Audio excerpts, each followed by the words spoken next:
Islamic scholar الشیخ القاری مبشر حسن کے official channel القرآن مال تجوید کو سبسکرائب کیجئے، جہاں پر سکھلایا جائے گا نورانی قاعدہ، تجوید، قرأت، کمپیوٹر قرآن، وظائف اور پیش کی جائیں گی طلبہ کی ایکٹیویٹیز۔ والصلاة والسلام على خاتم الأنبياء والمرسلين وعلى آله وصحبه أجمعين، أما بعد، قال الله عز وجل: ما كان محمد أبا أحد من رجالكم ولكن رسول الله وخاتم النبيين. قال النبي صلى الله عليه وسلم: إن الرسالة والنبوة قد انقطعت فلا رسول بعدي ولا نبي بعدي. صدق الله مولانا العظيم وصدق خاتم النبيين والمرسلين. ختم نبوت کا پرچار کروں گا دوستو، چاہے کٹ جائے میری زبان دوستو، جس زمین پر نبوت کی توہین ہو گر پڑے نہ کہیں آسمان دوستو۔ میرے انتہائی واجب الاحترام، قابل سخت تکریم و تعظیم منصفین عزام، سامعین گرامی، آج جس عنوان کو زینت بنا کر حاضر ہوا ہوں وہ ہے عقیدہ ختم نبوت کی اہمیت و ضرورت۔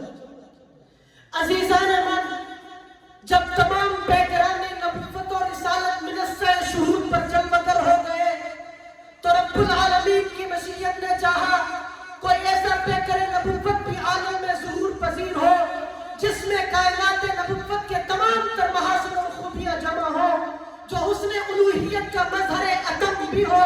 چنانچہ مشیت الہی کو یہ منظور ہوا کہ اس نے کائنات نبوت اپنے اتمام کو پہنچے تو ذات محمد کو ظہور عطا فرما دیا۔ وہ پیکر نبوت جس کا آغاز مخلوق انسانی کے جد اعظم سیدنا آدم علیہ السلام سے ہوا، تکوین کے ارتقائی منازل طے کرتا ہوا حقیقت مصطفی کے کالم میں ڈھل گیا۔ دیگر جتنے بھی انبیاء تشریف لائے وہ ظہور آدم سے لے کر ولادت مسیح تک نسل انسانیت کے مرجع تھے، جبکہ حضور سلسلہ نبوت کا مرجع بن کر سب سے آخر میں تشریف لائے۔ اب آپ کے بعد تا بقائے کائنات کسی قسم کا نبی اور رسول پیدا نہیں ہوگا۔ اس عظیم الشان بنیادی عقیدے پر قرآن مقدس کی 100 آیات و بینات، محبوب خدا کے 210 فرامین، اجماع امت، تورات و انجیل کی روایات شاہد ہے۔ چنانچہ رب ذوالجلال نے الیوم اکملت لکم دینکم کی بشارت سنا کر اپنے محبوب پیغمبر کے دین کو تمام ادیان پر غلبہ دینے کا وعدہ فرمایا۔ تو اسی جگہ فرمایا ولیکن رسول اللہ وخاتم النبیین۔ اللہ کے عالم نے نظام ازل کے مطابق قصر نبوت کی عظیم الشان عبادت کو ہر لحاظ سے کمال تک پہنچا کر دنیا کو پیغام دیا۔ اب آسمان دو ٹکڑے ہو سکتا ہے، دنیا کا نظام کرم پرم ہو سکتا ہے، لیکن میرے محبوب پیغمبر کے بعد کوئی نیا نبی نہیں آ سکتا، کوئی نئی شریعت نہیں آ سکتی۔ اب جہاں جہاں تک مجھ خدا کی خدائی ہے وہاں تک مصطفیٰ کی مصطفیٰ رہے گی۔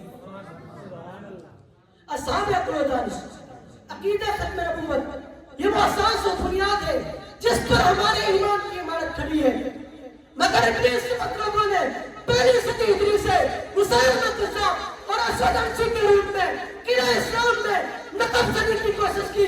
تاریخ گواہ ہے صدیق اکبر نے ان سازشی چوروں کو بے خوبن سے اکھاڑ پھینکا۔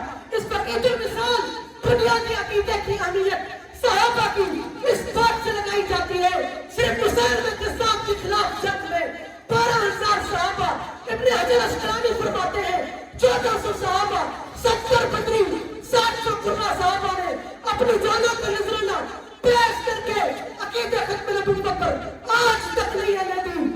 امت مسلمان کے غیوروں، مجاہدین ختم نبوت اور منکرین ختم نبوت کے مابین مارکہ رہی روز ایک سے ہے۔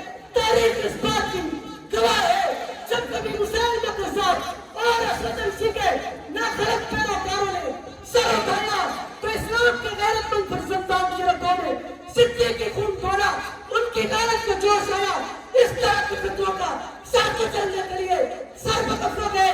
ماضی قریب فرزند دیوبند ترجمان علماء حق علامہ انور شاہ کشمیری رحمت اللہ علیہ نے پورا ہفتہ باولپور کی عدالت میں عقیدہ ختم نبوت کا مقدمہ لڑتے رہے۔ تاریخ گواہ ہے۔ اسی طرح 7 ستمبر سن 1974 پاکستان کی قومی اسمبلی میں مفکر اسلام مفتی محمود رحمت اللہ علیہ نے ختم نبوت کا علم بلند کیا، اور آج جب قادیانیت کو برسر میدان آنے سے روک کیا گیا، ان خبیث الفطرت لوگوں کی زیر زمین کارروائیاں زور پکڑ چکی ہیں، نشان ہتھ کنڈوں سے سینکڑوں مسلمانوں کو بھٹکانے کے لیے تیار ہے۔ آج ان مکاروں کی چال بازیوں کے لیے علماء کرام شور و عطائی کلام کریں، تاکہ گچاروں میں سائے شہروں کو بیدار کریں، تاکہ ان کیتوں پر ایسا جبتے کہ انہیں اس طرح کی حرکتوں کا تصور بھی نہ ہو۔ شاعر کہتا ہے ہر وقت نبی کا اشارہ بلند کر، صحابہ کی صفتوں کا تارا بلند کر، میں کوثر ناطے نبی پڑھتا ہوں، تو ختم نبوت کا نعرہ بلند کر۔ وآخر دعوانا ان الحمد للہ رب العالمین۔